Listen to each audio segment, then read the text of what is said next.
Assalamualaikum warahmatullahi wabarakatuh. Salam Merdeka Belajar. Salam belajar di mana saja. Buat pemirsa setia di channel Karya Nyata, semoga teman-teman para pendidik dan tenaga kependidikan serta para siswa-siswa baik-baik saja. Terima kasih atas support dan juga dukungannya untuk tetap membangun channel ini. Oke, pada kesempatan kali ini saya ingin membahas sedikit tentang menerapkan kurikulum prototipe. Tanpa seleksi, kriteria sekolah untuk menerapkan kurikulum prototipe ada satu. Namun sebelumnya kita lanjut, jangan lupa teman-teman untuk subscribe, like, dan share serta tombol notifikasinya agar selalu mendapatkan informasi terbaru dari kami. Oke teman-teman yang saya hormati, kurikulum prototipe tidak langsung diterapkan sebagai kurikulum nasional pada tahun 2022.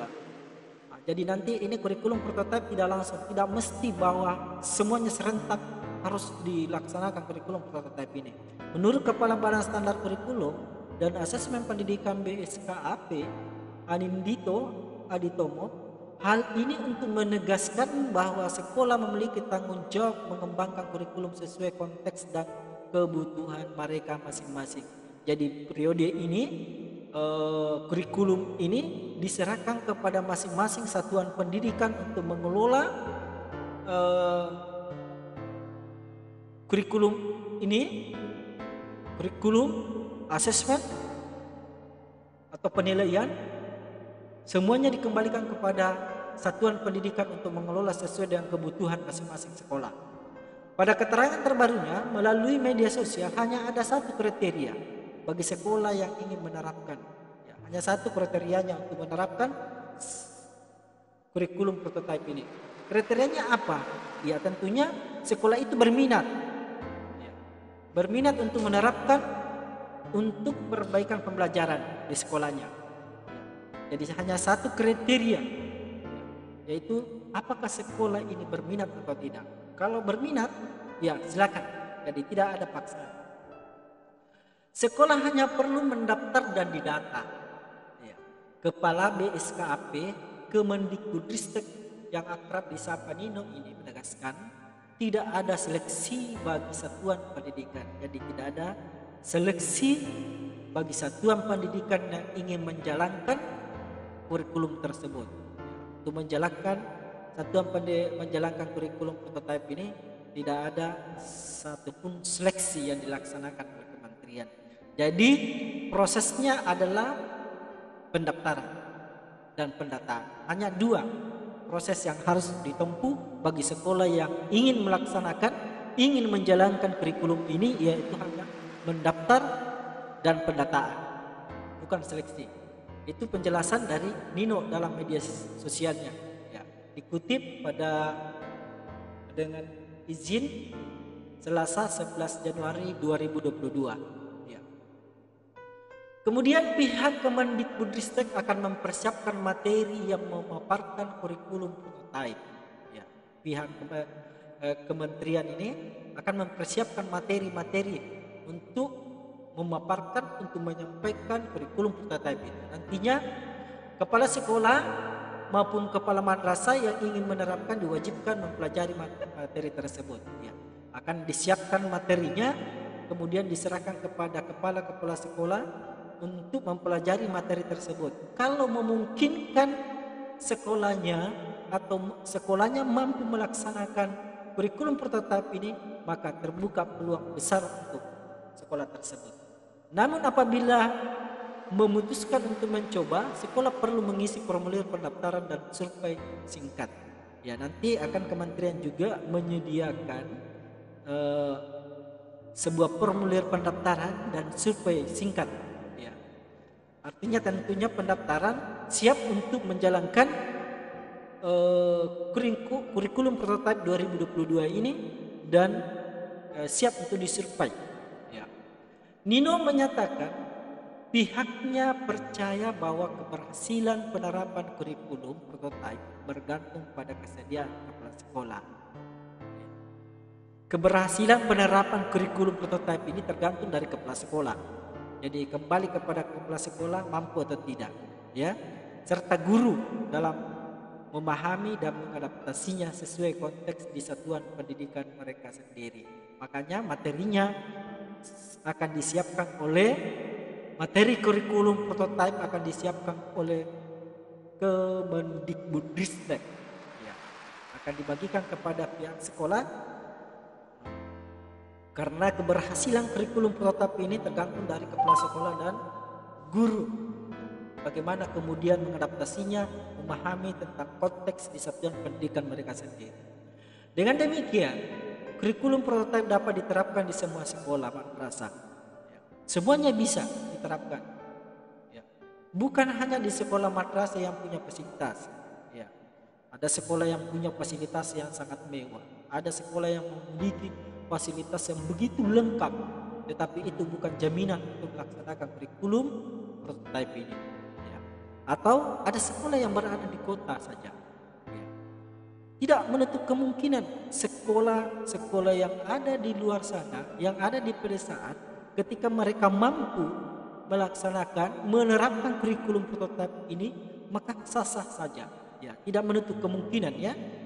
Jadi sekali lagi, menjalankan kurikulum prototipe ini bukan hanya di sekolah madrasah yang punya fasilitas atau bagus, kemudian sekolah itu berada di kota saja. Itu jelasnya. Selanjutnya, Nino juga menyadari ada kesenjangan dalam mutu sekolah maupun madrasah di Indonesia. Maka dari itu, berdasarkan hasil survei dalam proses pendaftaran, pihaknya Kemendikbudristek juga mempersiapkan skema tingkat penerapannya. Pihak kementerian akan menyediakan skema tingkat penerapannya, bagaimana penerapannya kurikulum prototipe ini. Pada skema ini, sekolah yang disarankan untuk menyelenggarakan kurikulum prototipe secara penuh adalah yang sudah terbiasa mengadaptasi materi dan kerangkanya. Makanya ada beberapa sekolah, ada beberapa kepala sekolah, kemudian ada beberapa guru yang telah mengikuti kegiatan-kegiatan sekolah penggerak, kemudian guru penggerak. Jadi bagi sekolah yang ingin menerapkan, tidak apa-apa, kita belajar ke sekolah-sekolah yang sudah mengikuti hal tersebut. Kemudian dari hasil itulah, kalau kita sudah merasa mampu, maka kita akan melaksanakan kurikulum prototipe ini. Sekarang mereka diberi penguatan dan rekognisi formal tentunya. Itu yang selama ini sementara ini berjalan. Dua, yang pertama adalah sekolah penggerak yang diikuti oleh kepala sekolah, kemudian guru penggerak yang diikuti oleh teman-teman guru yang ada di satuan pendidikan, yang tentunya melalui dengan pelatihan yang telah ditentukan oleh kementerian.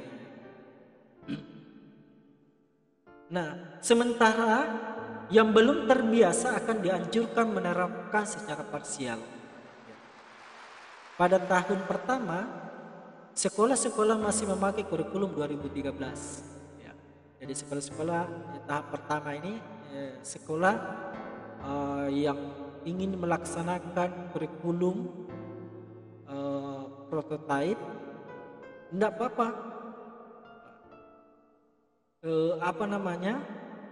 Teknik-teknik yang ada dalam kurikulum prototipe itu kita lakukan dengan memakai kurikulum 2013. Tetapi sembari itu juga mempelajari dan mengaplikasikan sebagian komponen kurikulum prototipe.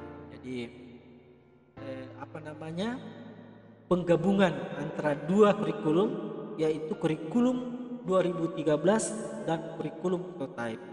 Nino mencontohkan, sekolah dalam skema ini bisa menggunakan asesmen diagnostik pada pembelajaran numerasi dan literasi, buku teks baru pada mata pelajaran tertentu, atau pembelajaran berbasis proyek pada topik tertentu.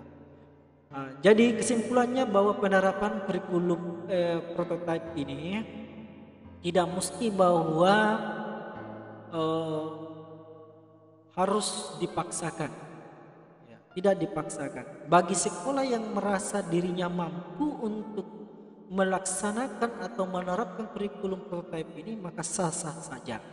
Bukan hanya sekolah yang memiliki fasilitas, bukan hanya sekolah yang ada di kota saja, tetapi siapapun, sekolah yang manapun, ketika mereka merasa mampu untuk menerapkan kurikulum prototipe ini, maka sah-sah saja. Saya kira seperti itu teman-teman semua, apa yang saya jelaskan pada hari ini. Mudah-mudahan ada manfaatnya bagi kita semua. Teman-teman jangan lupa untuk di subscribe, like dan share channel ini untuk mendapatkan informasi-informasi terbaru dari kami. Salam Merdeka Belajar, salam belajar di mana saja. Sekian, assalamualaikum warahmatullahi wabarakatuh.